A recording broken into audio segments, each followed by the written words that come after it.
Yeah, y'all doing out there in video land? This Stiletto coming at you from the Wild Wild West. Well, this is the next video I wanted to sort of get into when I was talking about small folders. And this video is going to concern, what?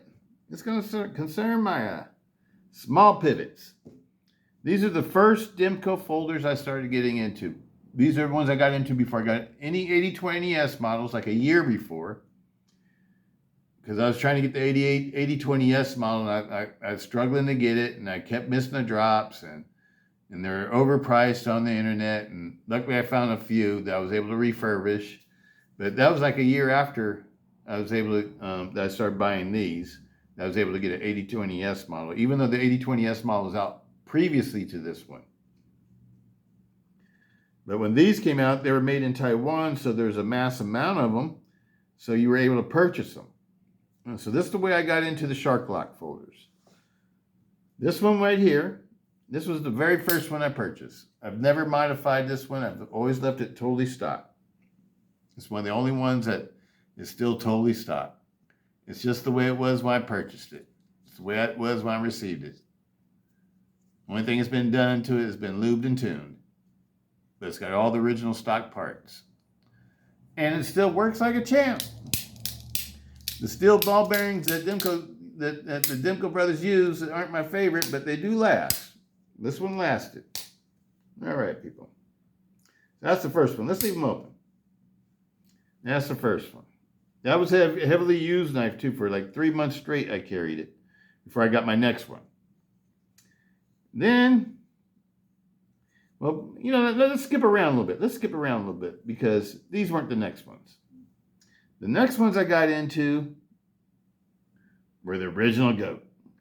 The original goat started its company and started making aluminum handle scales for knives, for your pocket knives, for certain models, you know, the most popular models usually. And so I decided to try them out. And these are some of the original goat scale kits for 8020.5s.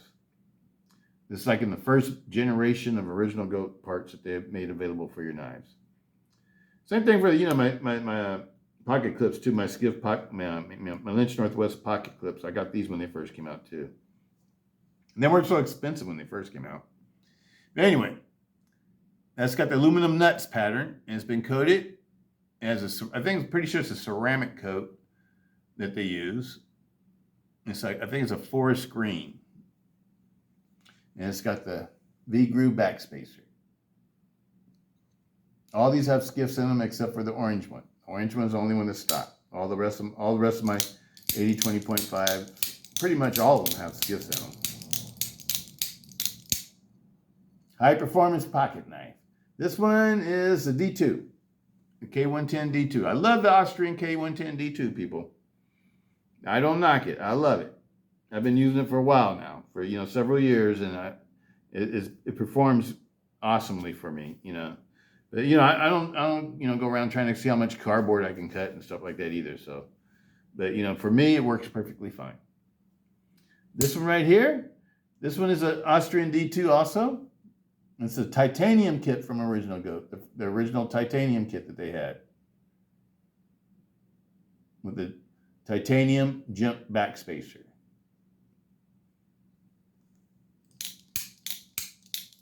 Absolutely love these, people.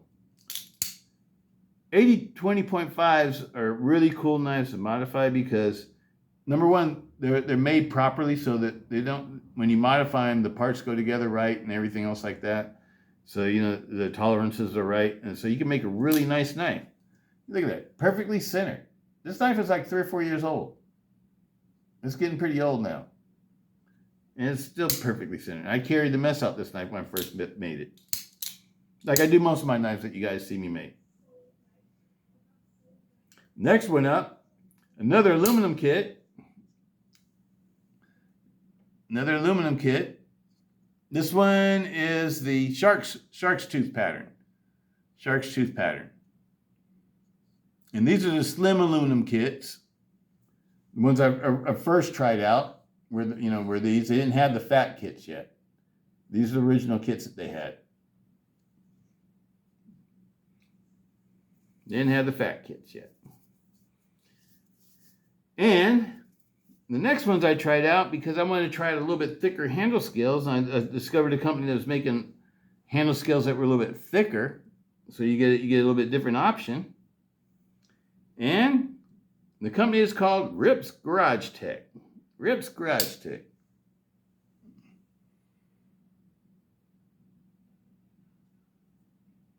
This one right here is another D2. Austrian K110 D2. It's got the Rip's Garage Tech titanium handle scales and back spacers.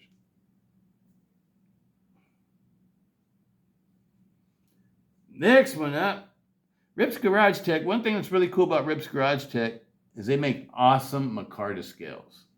You can get them in like linen or canvas or coarse canvas.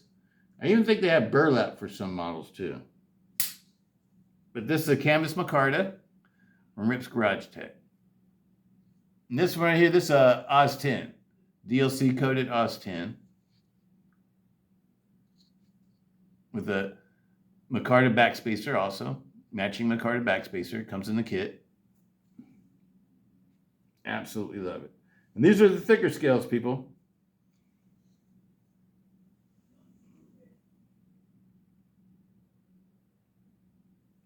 They're a little bit thicker.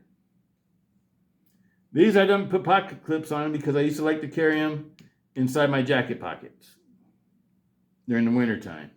This one right here is a thick scaled one. But this comes from Flytanium.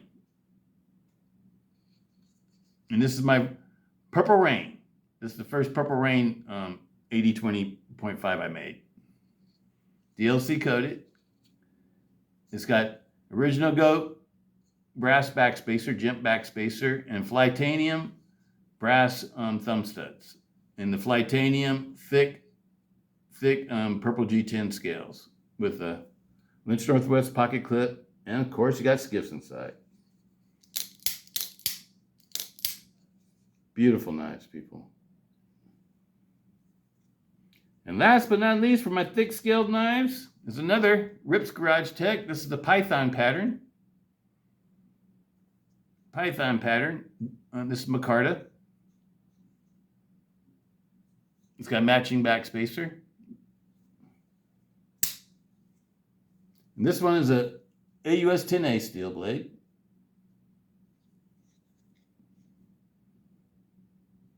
Beautiful knives, people. Now we're going to get into these. This one right here is a Natural JG10 handle scales. These scales are from Demko knives. This is the peel ply pattern. Yes, skiffs inside, DLC coated. And this one's a AUS 10A steel blade with the Lynch Northwest pocket clip. Titanium pocket clip. Last but not least,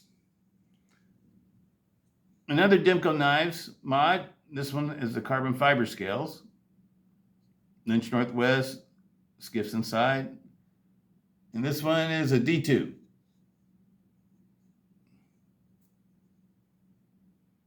And the one that started it all.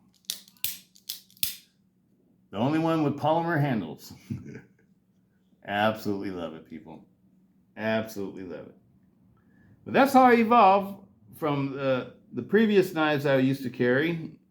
And I started carrying these. And now, as you know, I'm into the big pivots. I like the big pivot ones I carry because they have better steels and everything else. And you know what? And they cost less than these when I first bought them. These were all like $150 to $160 knives. And then modding them and stuff probably put them over $200 a piece. Whereas like the ones that the ones I recently purchased on sale, the slicer models, the DLC coated and plain finished ones, they were $119 for the stonewash and $129 for the DLC coated ones. And I like those better. The only thing I don't like better though is the Ultim handle scales. I'm not a big fan of Ultim people. I prefer to have micarta, titanium, G10. G10 is one of my favorites. Carbon fiber, aluminum, even polymer. I'd rather have polymer than Ultem. Ultem, I don't know. To me, Ultem is a delicate material, and I'm not a delicate person, so I'd rather have something that can handle a little bit more abuse than Ultem. I don't want something if I drop it, it cracks and shatters and stuff and breaks all over the place. I'd rather have something that just get a little dent, a little scratch, and keep on trucking. But anyway, that's it for these people. Stay tuned. I'm gonna do it. I'm gonna do it today. I was gonna wait and do it, but I can't wait because I'm into it. I'm into it, people. I'm into this one. I can't wait. So we're gonna take it apart. Next video. Stay tuned. Peace out, Stiletto.